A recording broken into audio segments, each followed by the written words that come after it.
Hi, Tom Kofer here with OnPoint Consulting.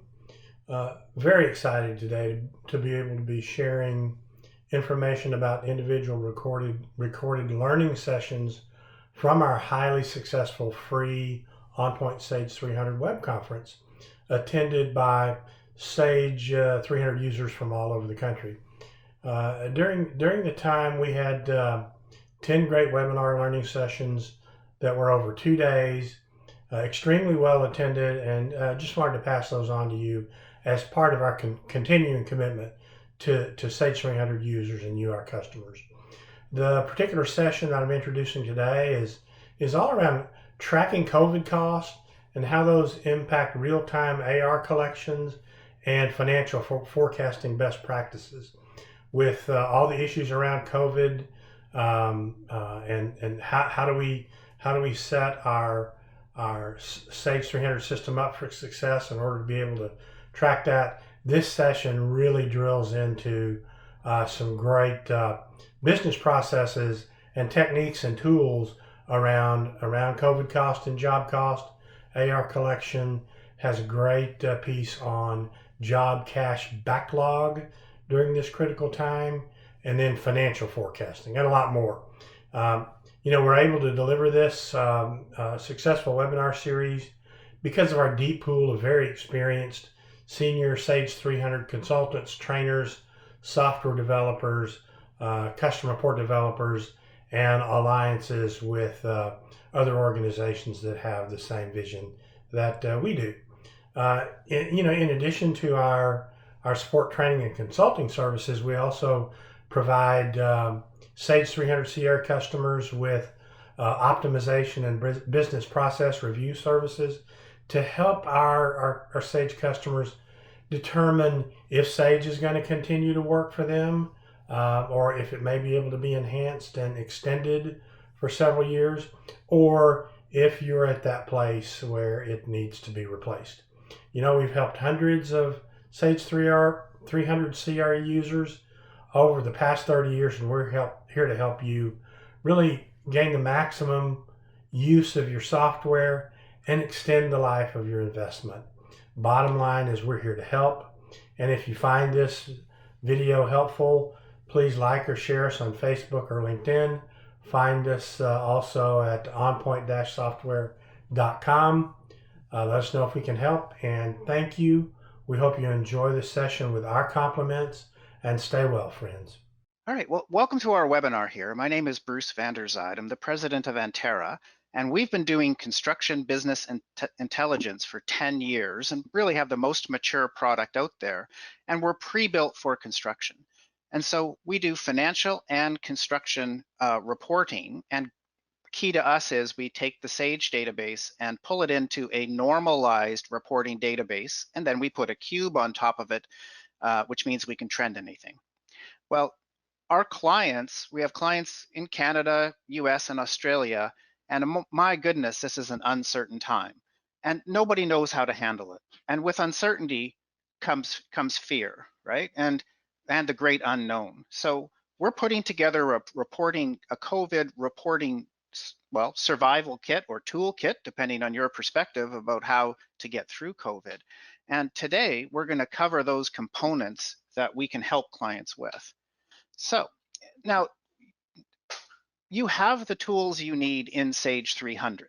That Sage 300 is a good accounting system, and it has all the capacity to help you manage through COVID.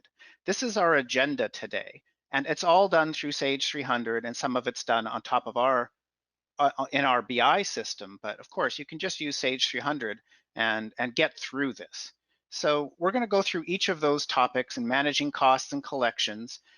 We've come up with a new key performance indicator, or KPI, for construction based on our interviewing customers about what they're concerned with. It's called job cash backlog. We're going to review that because it's your cash that's going to get you through this, not your profit. So we're going to go through a new KPI that we've developed and can report on. We're also going to describe how you, in Sage 300, you can prepare multiple budget scenarios. So you can plan your way through this by being proactive as to what you think may happen. And we're going to show you how to do that today. You can also talk about projections and how to create action plans off of them. And part of that is through risk mitigation planning. So we want to help you understand the difference between budget scenario planning and risk mitigation planning. They're two different things, and you can get wrapped around the axle if you try to intermingle those concepts. We'll also look at managing forecast cost at complete and WIP online. Managing that in spreadsheets is tough to do, and you really need visibility into your profitability, because job cash is what you actually pay expenses out of, but job profitability is your long-term viability and success. So that's our agenda for today, and let's just jump in. So why would you want to track these COVID costs? The first thing is pretty much everybody's trying to get a PPP loan, and you're going to get audited or possibly audited. And so isolating these costs and even tracking, if you have a PPP loan, you don't need to go do things. I've been watching CFMA, and some people are saying they're opening separate bank accounts. I don't believe that's necessary. I believe you just need to open separate GL accounts. And so you fund your loan with a GL account and then transfer funds out to payroll expenses to show that you use the funds for payroll and rent and healthcare costs. But you need to be able to track it. So you need to set up these accounts. You also need to start managing your expectations of performance. So you've got perhaps a board, an ownership team or ownership that isn't active in the day-to-day business. You may have bank covenants. You've got to start talking to these people now about the effect of COVID, and not just have your net income fall off a cliff, if it's going to, but some companies are hit harder than others. But even if your work backlog is safe, your company is considered an essential service, in construction is an essential service in your state, you should still isolate these costs because they're extraordinary events. So we'll talk about how to do that. And when you look at the cost side of this, we're going to show you how to measure the cost, but it's objective. Like, you can actually put some of the costs you're incurring into GL account as expenses, and you can say those are directly related to COVID. If your gross margin goes down or your revenue goes down, yes, you can say there's a COVID effect, but it isn't as easily pointed at. So, if jobs start getting closed for a week at a time, can you point at increased costs due to that? You might be able to, but you may not be able to. So revenue and margin aren't as directly traceable as costs. So how do you do this? We're recommending that you set up a specific job in Sage job cost to track COVID. Call it your COVID job. You can set up, Sage has a nice feature called one-time job cost code. So when you go into job cost and go into setup job cost codes, you can set up on a specific job unique cost codes. So you could have one job to centralize things like, well, all your time. So you're spending so much time is going into meetings to handle COVID. In particular, we're talking to a large HVAC contractor. They're really struggling because their jobs are going okay. They're in Texas, but several of their jobs have been closed a week at a time. So I would call that turnaway time, that either your employees can't get on a job site because it's closed and you're going to pay them some proportion of time, or your service management technicians can't get into a business it's closed, a hotel or a restaurant. So you can isolate these costs.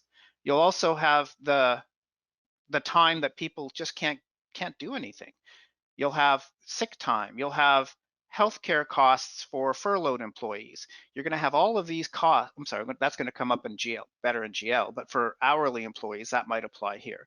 You're going to have extra protective gear, cleaning, anything you want. By setting up a single job, you can track all these costs and isolate them, and even, again, send that cost perhaps to a different, send that cost for that job to a different GL account in Sage, because that's flexible as well. So isolate these costs for all the reasons we talked about. Next up is on the GL for more management and overhead. Again, you'll have management meetings, you'll have rent for closed facilities. So if your yard or warehouse got closed because we have clients that do a lot of service work, and they've sent, unless they're working on hospitals, they're pretty much shut down. So if you have a facility shut down, put that rent to that COVID rent account. When you furlough employees, most companies have to pay health insurance, or are paying health insurance for some period. Either you furlough somebody on the 5th of the month, well, you've paid that health insurance cost to the end of the month at a minimum, and some companies are paying it longer, hoping to hire them back. So take those health insurance costs and isolate them. You may also have people, unfortunately, who get sick, and you're going to have salary time for them, or if they're caring for someone in their family. So again, that's how you're going to isolate these costs. Okay, 1 second, please. I've got something. Okay, I'm going to pause there for questions, and even let's make this an open forum. If anybody has a good way that they're doing that would augment this approach, let's just hear it. So I'm going to pause for questions here about tracking COVID and isolating those costs, talking to your ownership and bank proactively about the effect of these costs, and putting them on your income statement so you can point to them as extraordinary items. Any questions on that?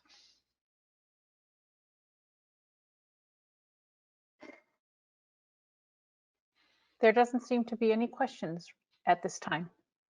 Very good. Okay, and we can have a recap at the end if people are thinking about it. That's fine. All right, let's move on now to AR collections. There's a big problem in the world in that AR is typically managed in spreadsheets. And that's a tough way to do it for 2 reasons. As soon as you download your AR, aged AR listing to a spreadsheet and start putting notes on it, it disconnects it from a system. And we have built an AR collection management system because we saw a need for it in every accounting system. Sage is no different than anyone else. And there are several problems with that, but the biggest one is AR collectors feel unappreciated because they're making all these calls, but their work is kind of invisible. And you can't note everything you do on every invoice. So there's this frustration or friction between management and AR collectors because they don't really understand all the work that AR collectors are doing. In addition, you've got a really horrible time investment every week to transfer notes from one spreadsheet from last week to this week's spreadsheet, or do it multiple times a week. But the problem is you get mail, and those spreadsheets are immediately out of date. And so it's always embarrassing when you call a client and say, what's going on with this invoice? And they say, I paid it last week. And then, whoops, oh yeah, you did. It's much better to be organized in a system.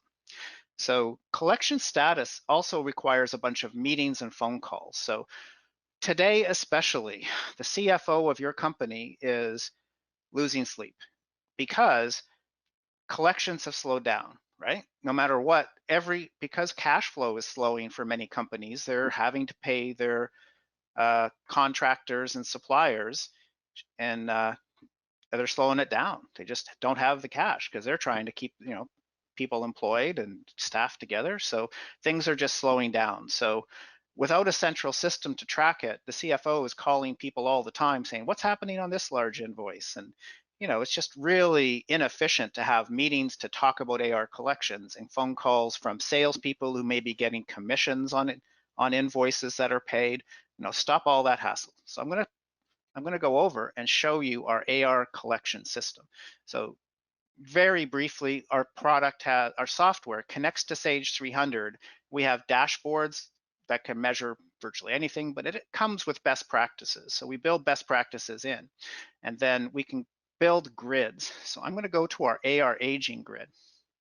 So in Antera, we have what we call pivot grids. And a pivot grid means you can add any column from our cube to a pivot grid. And so in our grid administration tool, we have like 285 columns that you could make available to a grid. You choose which columns you want to see in a view. you can sort, you can filter, you can pivot, and then if you're a grid administrator, you can save a view called a shared grid that everybody sees who has access to the grid. But every user can save their own views. That our mission statement is to help every customer user succeed in their role. So you may have a collector that wants to focus on their invoices over whatever you say, $10,000 or $50,000 and over 30 days old. They can build their own view. So for many clients, we've brought in fields from Sage where they assign collectors based on the first letter of the customer name, and we could bring that in here and assign collectors to it. But let's look at AR collections. This is a collections view that's pivoted by customer. So that means that we're sorting by customer, and then we're showing the project name, the project manager. We show what type of invoice it is, whether it's construction, retainage build, or service. The invoice number, draw, again, we can add any attribute from Sage anybody wants, the invoice description and date. And over on the right here, we're showing how old this invoice is. Of course, we use Sage sample data, so this is all back in 2013. Over on the right here is the transparency of the AR action items that have been entered. So what happens is, as a collector talks to a customer, we'll show you how you can update or create action items. And now these come on this grid, and you can see what's going on every single invoice, right? So there's no confusion anymore about what's going on. So now a particular collector wants to call a customer, and today, that's really hard because, again, they got to go to their spreadsheet, make sure they're up to date, review their notes. Well, with us, you just click on our customer hub icon. This is our customer hub icon. And what it does is it brings up every open invoice for the customer. When I select an invoice, it shows me all of the notes for that invoice. I can see the invoice items for that invoice. I see the customer's age payables and average days to pay. I see the contacts from the Sage AR customer record. So there's a contact record on the AR customer and on the billing tab. So you can see the contacts here. So now you're ready to call. If you have a voice over IP system that allows click to dial, your collectors just have to click this. And I have a system like that at our company. And so I could just click this button and I'll be dialing that number and talking to that person. I will say I actually got a hug from a collector at a client's when I went out to visit them, because she had been collecting for like 15 years. And just stopping dialing the phone changed her job satisfaction materially. Think about dialing a phone, sounds kind of 1800s-ish. It's a computer, like click on the number. So if you can get that system, your collectors can just make more calls, no missed dials, bang, you're talking to somebody. In addition, we can create additional contacts. Now Sage is limited to 2, but you can add whatever contacts you want here. So if I want to add, myself as a contact at pre-filled because I'm in Chrome, that's fine, and it has my email address. I'm going to hit save here, and now I'm a contact. Notice there's an email icon here. We have now set up with 3 customers the fact that you can view a PDF image of the invoice. So we haven't set this up in our sample data, but we've done it with 3 customers and they love it. So what that means is you will have, if you save PDF images out to your server, and there's a couple of ways to do it. Some clients actually email invoices to their customers, and they just put us in as a BCC on the email to the customer, and we have a method to strip that out and put it up in Amazon where we're hosted. Other companies print PDFs consistently to a network drive, and we just synchronize all the PDFs up. As long as we have the customer ID and the invoice number and the PDF name, we can do it. And the advantage of that is, think again, to customers saying, oh, I never got that in these 2 invoices. You click on the email button. Now, again, if you don't have PDFs, you can still email your customer by clicking on the email button. So I have my Outlook closed, but it opens your email client immediately, and And there you go. You're emailing your customer. And if you had those invoice images, they would be attached. So people are finding that very useful. Now, again, if you don't have the invoice images, you could still email your customer with a recap of your conversation or do something just with the click of a button. No more looking up the contact information. Also, because what we find is before people implement this, every collector has their customer contacts in their Outlook. And again, that's inefficient and probably not consistent. And what happens if they get deleted or they're wrong? Nobody knows who the customers really are. Okay, so now that we're talking to the customer now says, okay, check runs today, and I'm paying these 3 invoices in this check run. So what you do is you can select multi-select invoices and say paid on May 1st's check run. Now, this is the AR action item. Now you say, what's my next action item? And you control this list. So you can put this list in any order, any content you want, but basically it's everything from, I'm going to give them a gentle email to I'm going to take them to court, right? You can have a range of activity. And in this case, we're going to do a payment follow-up action item. Who am I going to assign it to? You can assign it to any user in Antera. That's, I always say, we're talking to you salespeople, because what happens, these poor AR collectors today end up emailing salespeople to say, well, you quoted the customer $1,200, but the invoice is for $1,500. What gives? Now this collector doesn't know. And what happens today is the collector sends a salesperson an email, and let's be honest, nothing happens. So what this does, and again, you'd have to get a organizational commitment to do this. We've got multiple clients where they do assign those action items to their salespeople, and we have an action item pivot grid that would show by salesperson what action items are overdue.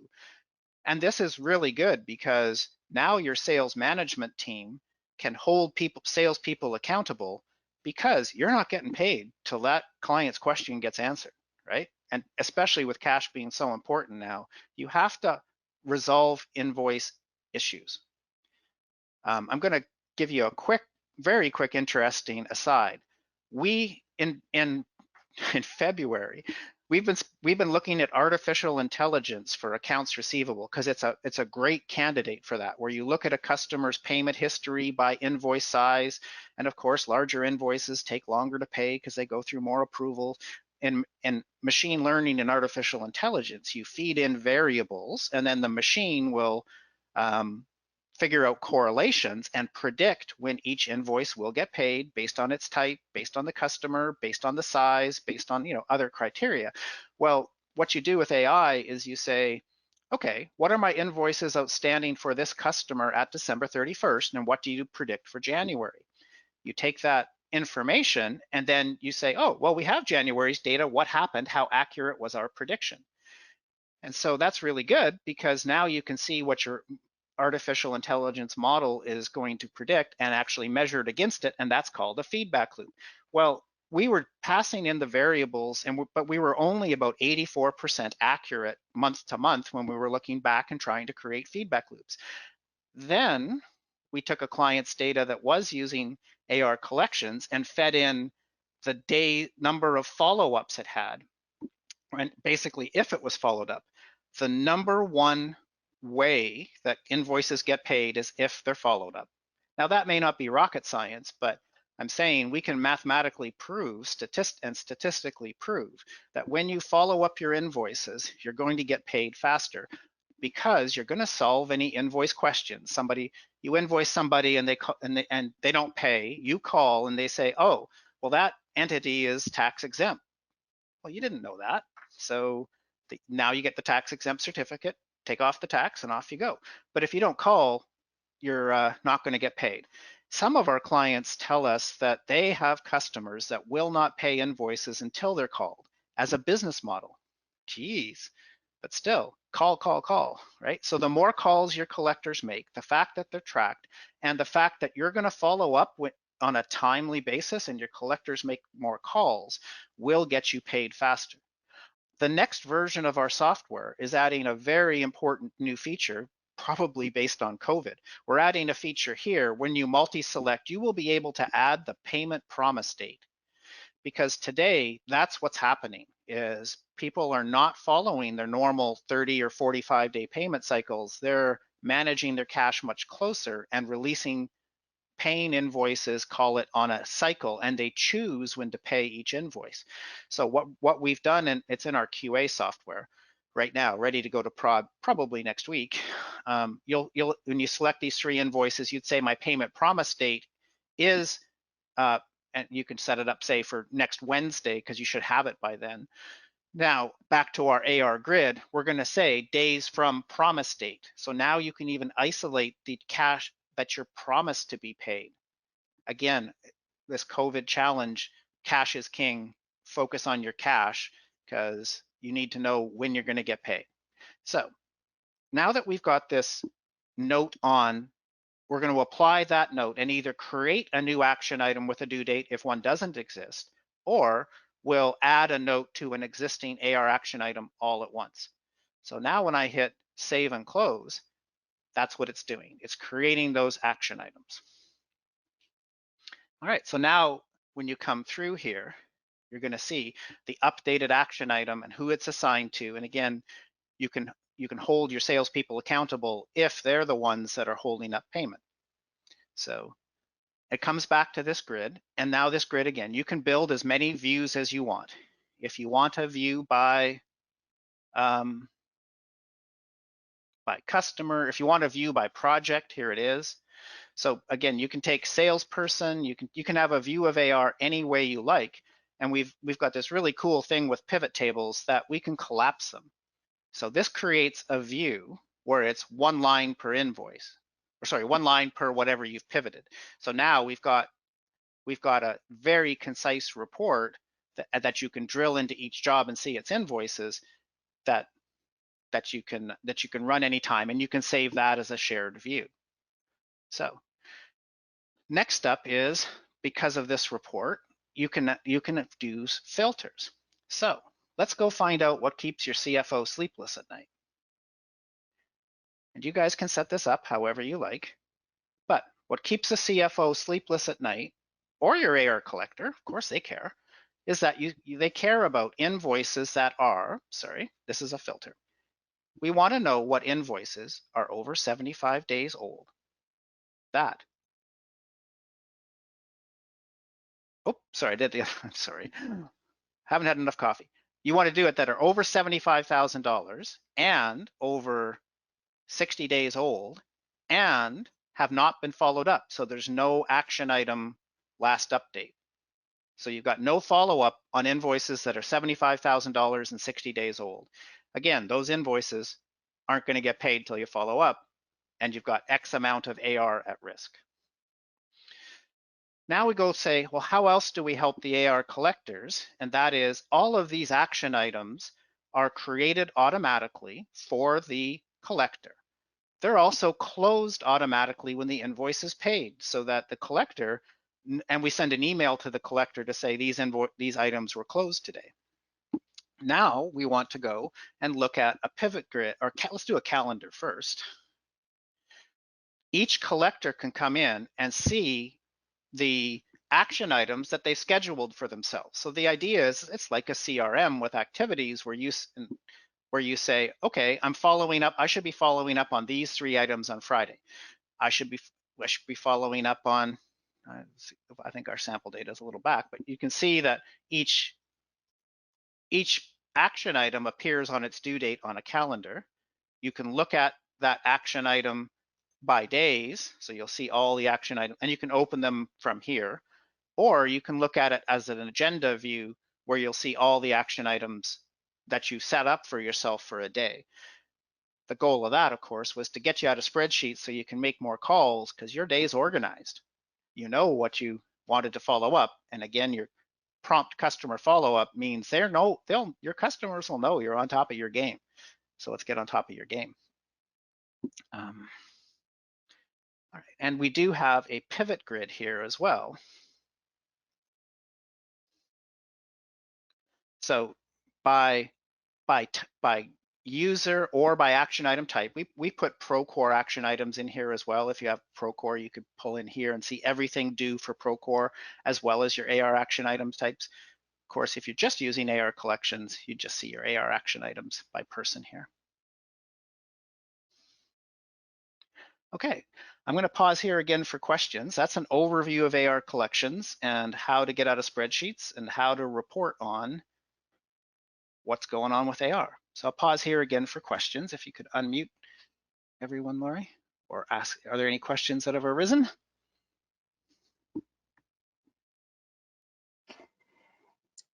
There doesn't appear to be any questions. Okay, very good. Let's move on to the next concept. The next concept we're going to cover is that you've got to know your job cash backlog. So again, we were helping customers who are asking us, how do I manage my way through COVID? You know, what should I be looking at? And we really figured out that we already had a job cash position. So a job cash position says, how much money have you collected from your job and how much money have you paid out? The difference is job cash position. Of course, in order to, if you have a job that has a positive cash position, that's great because you've collected more money than you've paid out, and the additional money funds your overhead. Now, it's important to know that, and we'll show you this in a second, that cash position is important because all your negative job cash positions are pretty much equal your line of credit balance, right? So either your customers are funding your jobs or you are. So that's a key performance indicator that we have pre-built and people love because now you can go find your problems with your job cash position. But that isn't how you pay for overhead. You actually pay for overhead out of your job cash backlog. What that means is you have cash that you're going to receive from the job, and you're going to have cash that you have to pay out for the rest of the job. Now, that cash coming in and out is actually what physically pays your overhead. It's not, and some of that's in AR and AP, but you need to look at your total cash backlog for your job, to all your jobs, to understand how your company's cash position is. So your G&A run rate, again, is funded by your job cash backlog, and so you should know your G&A run rate and which part of your G&A is fixed and variable. So we'll get to this in budget scenarios, but you need to know that if your cash starts slowing down, and what are you going to do about that? The scary thing is that about 30 to 40% of construction companies, depending how you define them, didn't make it out of the Great Recession. And why didn't they? It wasn't from a lack of work. They still had work. They ran out of cash. And so the idea is that you should know your cash backlog position, know your variable G&A, and plan on if you have to cut something, what would you cut? Now, the reason we're saying that, of course, is obvious. If you don't have enough cash, you're going to be in big trouble. But it's better to be proactive than reactive. If you don't realize that soon enough, you're going to make radical cuts and have to make them. You're not going to have a choice. And who makes the best decision under tons of pressure? Who needs that? So if you have a plan for that, a downside case, which we'll get to later, but you should know what you're going to cut and have a plan for it and execute that plan. We've had clients, doing these budgets and showing them to us, and they're telling us that they have spreadsheets that are secure in a special place on their server because they have to make the tough decisions under those scenarios. So they're planning for this. So again, please do that because being proactive is so much better than reactive. So let's go look at that calculation. What's your cash backlog? Is your remaining cash to receive, which is what's left in what your total contract value is, less the cash you received, less what you're going to pay. So what you're going to pay is your forecast cost to complete, less your dollars out the door to date. And Sage has these transaction types that we use to calculate out what your cash is paid to date. Now, an interesting thing about this is, let's take this example where you've got $600,000 left to receive but your cash position is negative, that you've received 400, but you've paid out 500. Your cash position is negative, but this is the opposite. Your cash backlog is positive. So it's kind of good news, bad news. Bad news is you're behind in cash. Good news is your cash backlog goes up. So this is over the rest of the job. This money is going to come in and pay for your G&A, right? It's going to fund it.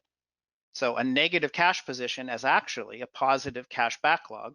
Now, again, negative cash position isn't good, but by understanding what the total calculation is here in your job cash backlog, you understand how much money you've got coming in from your work backlog, which is another calculation, right? Your work backlog is your contract value less work billed. This is your cash backlog. Now the KPI we're coming up for this is, what do you do with this is really what you're probably thinking. You take the total of your cash backlog and you divide it by the average of your last 3 months G&A. And that gives you your G&A coverage, your job backlog cash coverage, right? So now you've got to fund G&A out of this cash backlog. What kind of position are you in? So if you're a construction company that has, 3 million of cash backlog and a G&A run rate of 1 million, you've got 3 months of cash backlog. If your cash backlog, if your cash backlog ratio is 1.2, you're in some trouble and have to go back to that again, those scenarios we're going to talk about planning for having to do something about that. Again, proactive, not reactive. I'm going to head over now to show you that calculation. I'm going to show it to you, sorry, in this one. So this is our job health grid. And again, you can pivot this you can pivot, sort, filter, run it by any company or division or by any project manager. Security means that people get to see the jobs for a division or an entire company, however you like, and each project manager can be secured so they only see their own jobs if you like. So this is a job health grid because we want to, this is out for clients and we're adding columns to it. We're building new measures in our cube for these calculations. So for example, we can track days lost.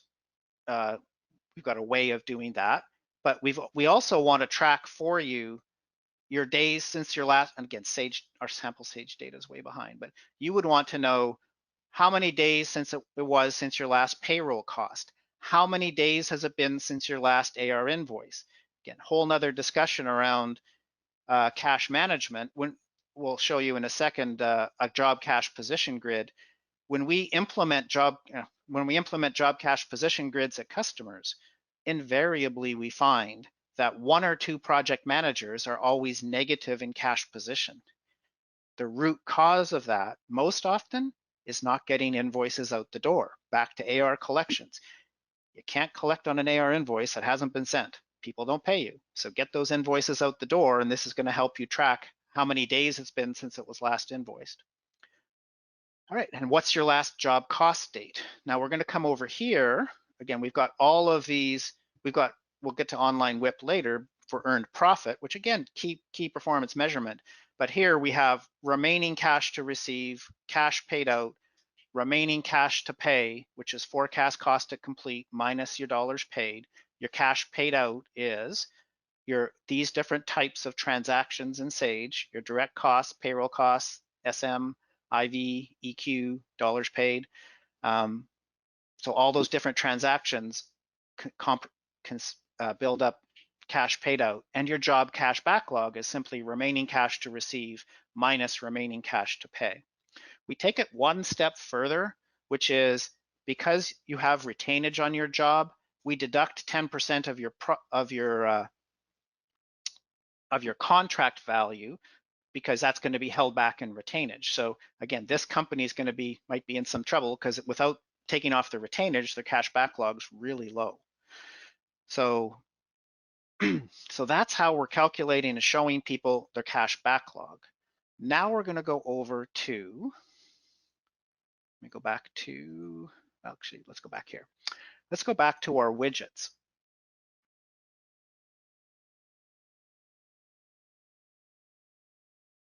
And I'm going to go to our financial ratio dashboard.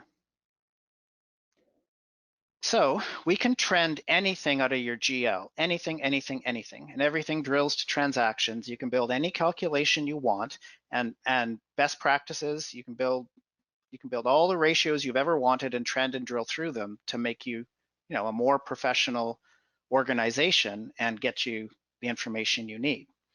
When we look at a Gna analysis, we can see here that we've got a graph that's showing our actual fixed Gna amounts, our actual Gna percentage of revenue, and our actual variable Gna. So what this tells us for this little sample company is the majority of its Gna is fixed. I can drill on anything and drill right through the calculation. So we have a widget builder where you can build any calculation you want off of your GL using any combination of accounts you want. So I'm going to go drill into our variable Gna, because this is what you might be able to play with or analyze with with the situations at hand. Again, we're using Sage sample data, so it's a little skinny. So it's saying in March 2020, here are the accounts and headings, because we can include a hierarchy of accounts where you pick up all bonuses or something. So these things are discretionary. Bonuses, corporate bonuses, other contributions, computer repairs, whatever, I just made this up. Computer training, postage, maybe discretionary or not, travel and entertainment, and that equals variable Gna. So you can see each component of a calculation that you build, and you can do a thing. So what's in other compensation? We can now drill through that, and we can see it's account 6005, and I can drill through and see all the transactions. And actually, we probably just put that in our cube, so because the sample data is so skinny. But you can drill through to all your transactions and get through to them from a graph. So I'm going to pause that. So we're going to build a widget here and release it to our customers next week. That would be your job cash backlog and number of months of trailing 3-month Gna. I'm sorry, there's one more thing to show you.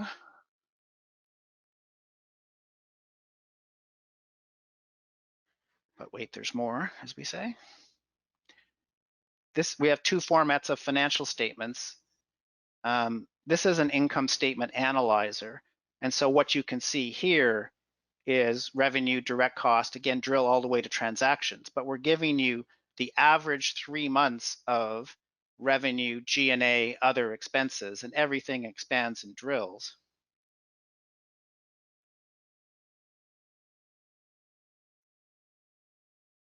So again, this would be your chart of accounts hierarchies with whatever headings you want.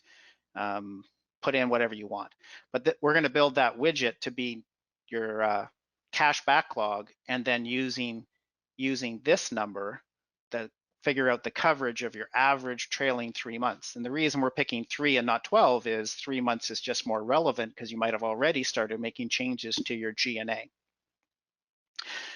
So I'm going to pause there for questions about job cash backlog, managing Gna and reporting across average Gna. Any questions on that? There doesn't appear to be any questions at this time. Okay, thank you. All right, so now let's move into budget scenarios.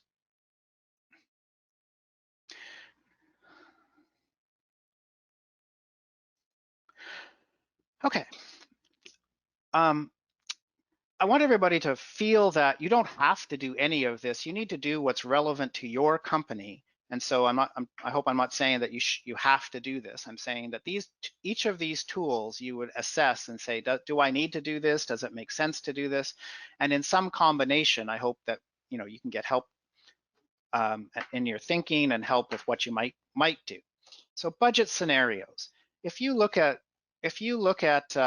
investment banks that buy companies, and we've got construction companies that are owned by investment banks. Every year they make you do 3 scenarios: your base case, your upside, and your downside. And what we're saying now is your 2020 budget, if you did one, is out the window, right? Like there's no way that, unless you're truly unaffected by COVID, that your 2020 budget is still valid. And so Sage has a great feature that is you can have 10 budget types per year. So you can create other scenarios, again, based on, I know everybody's busy managing with COVID, so I'm saying do what you can to help mitigate risk and plan for things. But you don't have to do 3 scenarios, but you don't have to, you should do something to plan out the rest of the year. And so you might call that your 2020 reforecast. And so you could use, if you have an original budget for 2020, make this budget type 2 in Sage. And if you want to do other cases, you could do budget type 3 and budget type 4.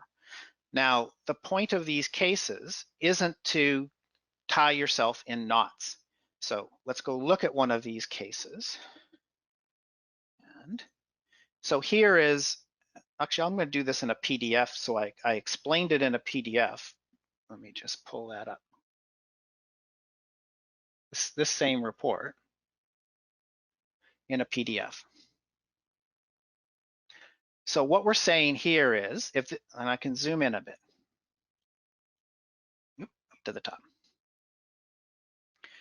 When you do a scenario comparison, you want to compare the budgeted future months in combination with what you've done to date. So this is our Antera Statement Builder program.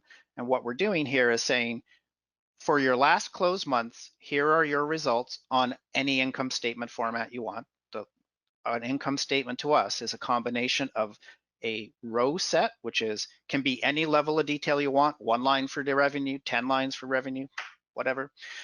So we can run it through all of your divisions for the lowest closed month, and then you put in a scenario. Now this could be a scenario to us would be any of those budget scenarios you set up in Sage. In this case, we set up a sample budget, which is what we're calling our COVID 2020 base case.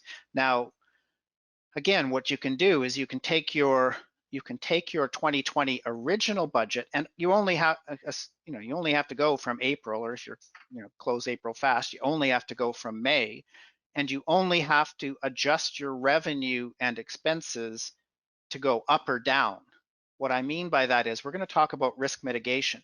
People sometimes are like deer in the headlights when you are faced with interplaying variables. So you have a lot of things going on with COVID, but the bottom line is your revenue going to go up or down? Is your G&A going to go up or down?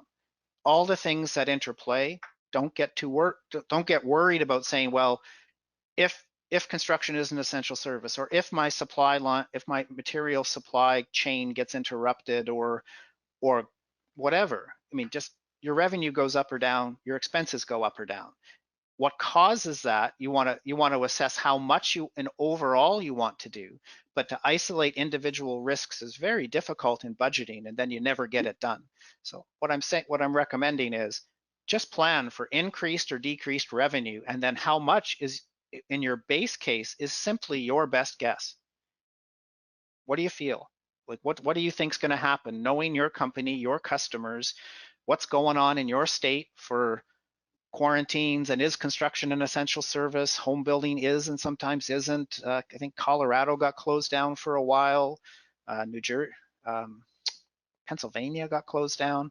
So we got clients dealing with that. And that's the kind of stuff you want to take your best guess. But again, don't get overwhelmed with variables.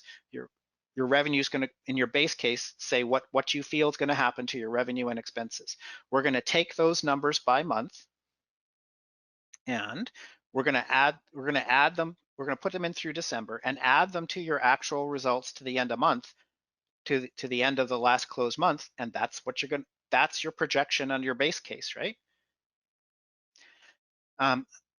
You can then say, Well, if you had an original, because we can compare scenarios. If you had a 2020 budget, we would compare that projection to 2020 budget. And the difference in dollars and percentages is your COVID effect over last year's budget. Now, don't worry if you didn't do last year's budget because, or sorry, this year's budget, 2020. We can take last year's actuals as a scenario and put them in there, and that would be the COVID effect over last year, right? It's okay. It's better to take the best information you have. It's better than nothing. So if you don't have a 2020 budget, take last year. And that's basically saying context is king. You need to give your projection some context to understand an impact. And if you haven't done 2020, don't worry about it. You only need to do a forecast from here on in. Now, this is where we might promote OnPoint a bit, because getting your data out and doing some manipulation to it in Excel and loading it back in, OnPoint's perfectly positioned to do that for you if you haven't done it before. And once you're trained, you'll be fine. But if you haven't done it, you're in a hurry, need a little help, call OnPoint and they can do this with you, and then we can do the reporting. So let's go down a bit and say, as you go through your income statement, you'll see, the revenue effect, the gross profit effect, and of course, the net income effect at the bottom. Now, again, it's important to have both dollars and percentages to measure the effect, because gross dollars is a scale, but the percentage effect we feel is important as well. So I took that out to PDF to help explain what's going on in this statement. So now let's say you have done one or more scenarios, or even if you do, again, back to just do one if you can. Now we want to go and say, how do we compare scenarios?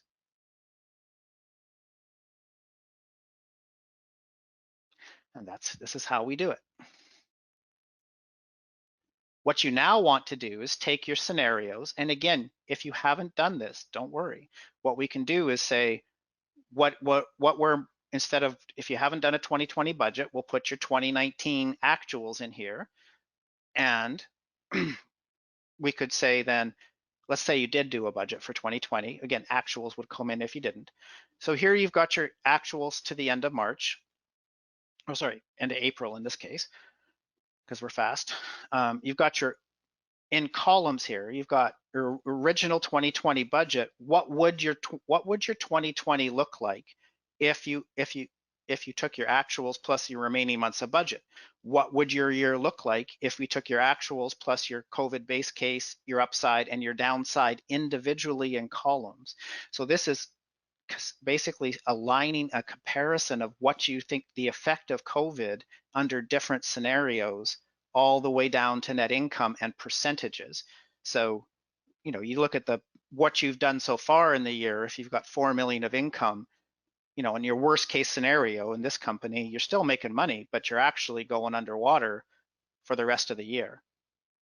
So again, this is, you might say, sophisticated analysis, but it really doesn't take that much time. And whatever level you feel comfortable doing and have time to do, it's better to do something like even one scenario for the rest of the year, and then we can pull in last year's actual to give you some context. But again, proactive is a lot better than reactive. Okay.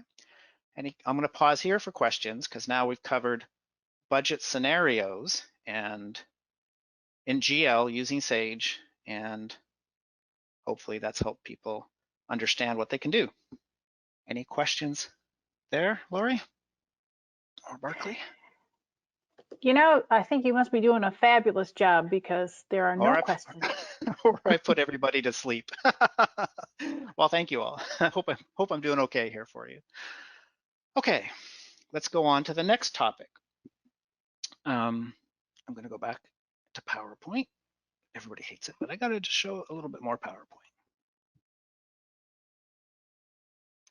Okay, the next thing I want to talk about is just to help you again understand the difference then in budgeting versus risk mitigation, because people do get wound up between them. So risk mitigation is taking a specific risk and planning for it. So you can take each of these risks and say, what would you do? And we're talking to clients now that are preparing plans for specific things happening. And they kind of all, but they all roll together into your budgeting scenario, because good grief, nobody could have predicted a global quarantine in January of this year. It just happened, right? Nobody, I can't imagine a single person knew that was coming. So you're going to have risks that you can mitigate through planning, but there will also be things that might happen that are completely surprising, like a global quarantine.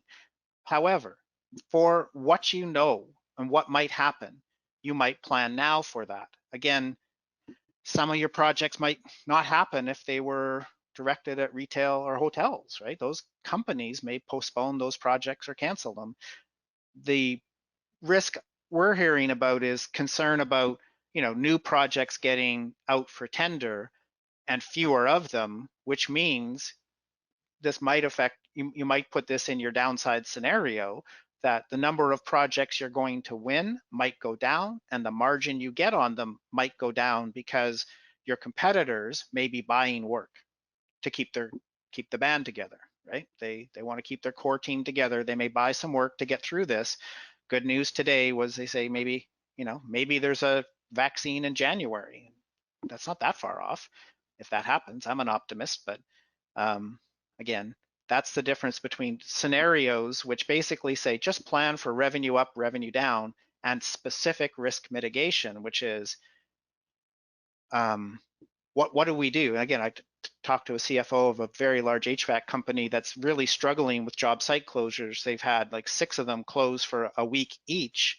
And what do you do with the employees? And how do you handle it? It of course mucks up your schedule significantly. So what do you do? Okay, so that's the one that kind of concluded the budgeting section. Now let's talk about job forecasting and WIP management, because managing your margin now is more important than ever. We talked about job cash backlog, which is the short term, how much cash you're going to get and how much overhead does it cover. This is your long-term success, which is how is your margin and how do you manage and prevent margin fade and measure it. So let's talk about that. All right, so we're going to go to first a margin gain erosion persisted grid, pivot grid. So understanding your margin gain erosion, again, you can put whatever columns you want, but basically margin gain erosion is your original contract profit and percentage versus your current contract value less your forecast cost at complete and its forecast profit percentage and dollars. And are you gaining or eroding margin? Again, you can pivot this any way you like to.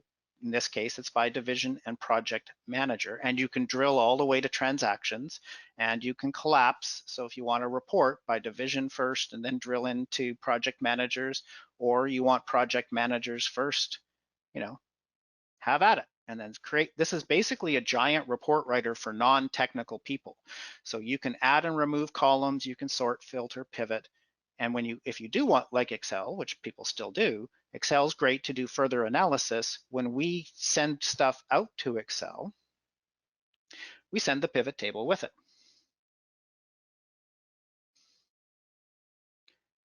Because lots of people know how to use pivot tables, but my gosh, they're hard to create because you typically have to go connect to Sage through ODBC, do a whole bunch of table joins and get all these calculations. It's really hard.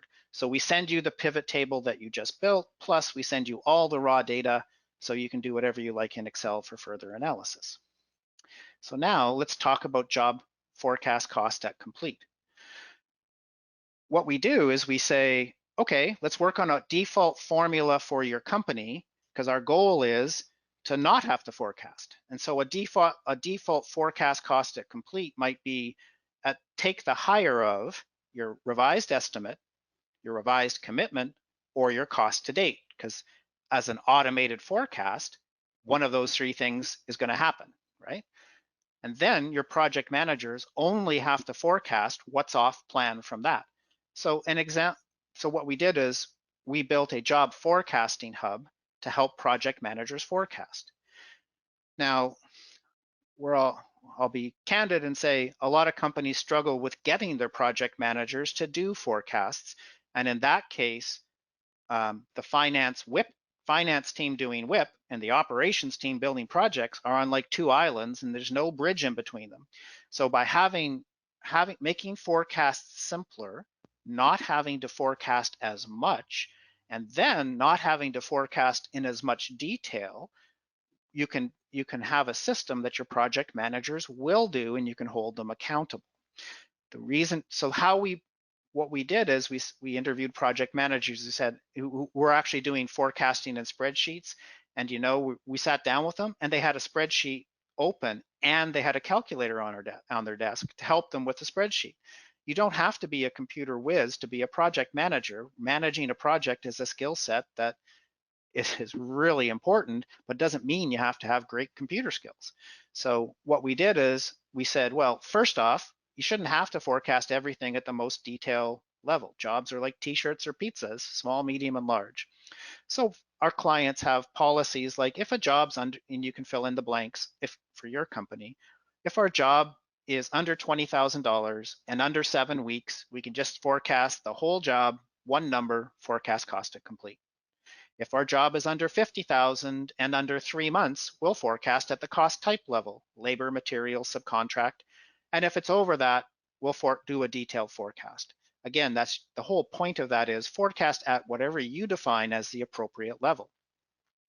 When we forecast, you can build any grid you want. So these double as reports and data entry. And if I wanted to look at, say, a labor forecast, we sit down with project managers and say, how do you want to forecast labor? Well, this is the information they need. They need to know the estimated cost hours and rate versus the actual. They want to be able to forecast either at complete or to complete. And when they set this, we'll remember what they like so that they can think their way. They're not forced into one way or the other, because you can say, I've got so many hours to go at so much cost, or I'm going to end up here or there. So a lot of thought went into this. And now let's say I've got so many hours to complete. Let's say I'm going to make it 4,500. Watch what happens. We lock that because that was their first input, right? And now they can go say, oh, well, I'm going to work some overtime. My job to date labor rate's 29. I'm going to say I'm going to work a lot of overtime. I'm going to make that 35, and I'm going to come out ahead a little bit. I'm all right. Now, what happens if it's 40? Right? They can play with these numbers until they get to the number they like. They can add a note, and all the notes are tracked, and they can save that forecast. So complete transparency in forecasting, but a toolkit that works the way the project manager likes to think with the information they need to forecast is what we intend and hope to do for our project managers. That forecast cost at complete, then, again, we could drill down to the cost category level where the project manager has the option to also mark a cost category bought out or cost complete, and will calculate the forecast cost at that point for them. Again, just make it easy for them. They don't have to do the math. Bang, we just do it for them. That's going to feed our work in progress grid. So our WIP management tool, go back to a month where I put some data in. Our work, I'll make this a little bigger too, because it's a little small. So this is our WIP management tool, and then we have WIP management report or WIP reporting separate, because when we surveyed our customers, some of our clients had 10 columns on their WIP spreadsheet, and one of them had 72. Oh my goodness. But the customer's always right. We should support whatever WIP report you want. But for WIP management, it's consistent that you have to look at your revised contract and make a reversing accrual entry for contract adjustments, like a change order was approved yesterday, April 30th, but it didn't get entered in Sage until today. So you're going to adjust the contract, and you could adjust the forecast cost at complete for this. And these are reversing accruals in Antera. We've got the job to date cost, which you can drill on. And then we were doing this for a while, and the finance team said, that's great, except that when we want to adjust the project manager's forecast, we kind of were playing with the accruals to get to the percentage we wanted. So for the finance team override, we came up with this column, which is somebody in finance could just make this 20 or 25% even, and boom, we'll adjust this accrual to whatever this value is. So that comes along and then gives you what we'll call the usual suspects for a basic WIP report. On top of that, we can go and do, oops, go back to construction. We can do any WIP report you want. And WIP reports can be for in-progress jobs, for jobs with year-to-date activity, by month, so you can see your monthly profit recognized, or your cumulative profit by month by job, so you can see the cumulative amount. These two reports came out because we found that clients started to use this WIP management tool with their project managers and VPs of operations interactively. Put this in your boardroom on a screen and start working with them. And that's great, because then what they were saying is, when we developed these WIP reports that showed the profit, each one of these will show profit backlog. We're really big into backlog at this company, showing you that you have this much profit and this many months left. That really helped the project managers understand what the finance team was doing. Like, why are you throttling profit? By showing them the profit by month and the profit backlog and how many months are remaining on the job, this really does build a bridge between operations and finance and gets them on the same side of the ball. So we've got really good reaction to this, because it promotes the teamwork, right? Excuse me, Bruce. I just Mhm. wanted to give you a heads up. This is your 10-minute warning. We have 10 more minutes. Excellent. Well, thank you for that. That's good. Yeah, I get excited about this stuff and get going. Okay, so that's job forecasting and WIP management. All right, and then, sorry, I just get back on my train of thought. So for job forecasting and WIP management, again, that feeds, that is connected to everything else. So let me just talk about some of the other key tools we have, like work backlog, trends, showing you your work backlog by PM over time, your cash management trend, showing you again by anything you want, your project manager, your division, your job cash trend, cash position. Again, this is your customer financing your jobs or your line of credit, change order analysis, Gantt chart, and that we've implemented a centralized job date management tool in a Gantt chart. That's important because that really does drive WIP. Another reason the finance team is blind doing WIP, if they can't get the project managers to share a lot of data, is that they have no idea how many months are left in the job. This project Gantt chart lets you manage your project dates centrally. So now the whole company knows what's happening, and it provides a log of change dates. So why did your project end date change? So if your project manager needs to change a date, we prepare why did they change it, and change the dates, and then what's the cost of the change, and is the cost recoverable or not? And if so, what change order you're going to use, and how much you're claiming, and how much gets approved on this change. So dates are transparent. Now, our roadmap for 2020 is building on this to actually do, for the first time, I think, in the industry, a really good job cash flow forecast, because will allow you to enter your percent bill by month just over the whole job. It doesn't matter which contract item you're billing, you're going to bill X percent of your project per month. We're going to take that, and we understand from your cost, you'll do cost per month as well. We understand from your cost how much is labor and subcontract and equipment, and we'll project out the timing of those costs. So that's our roadmap for 2020, and we're working with a bunch of clients now to develop that out. So with that, I'm going to pause for, I'll pull this up, pause for final questions. And this is what we covered today. Pause for questions and maybe even let people go a couple of minutes early before the next session so that you can get a coffee and enjoy the rest of your day. So I'll pause here for final questions. There doesn't seem to be any questions. Okay. Well, thank you all for coming today. I hope you found that helpful, and thank you to OnPoint for the opportunity to present. It was hopefully we helped. Awesome. That was awesome. Thank you, Bruce. And again, Antera's contact information is on the screen, anteratech.com. Also, you can contact us at onpoint-software.com. Bruce's information is, contact information is on the screen as well. B. Vanderzide at anteratech.com. And just thank you all again for being here. We really do want your feedback, so continue to watch your email for a survey next week. And everybody have a good Friday morning. We'll hopefully see you, some of you back here at 11 for our next session, which is ODBC for Microsoft Office.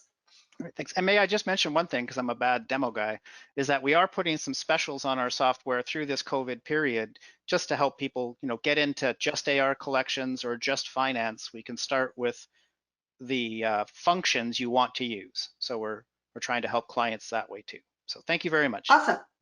Thanks, Bruce. Everybody have a good morning. All right, bye-bye.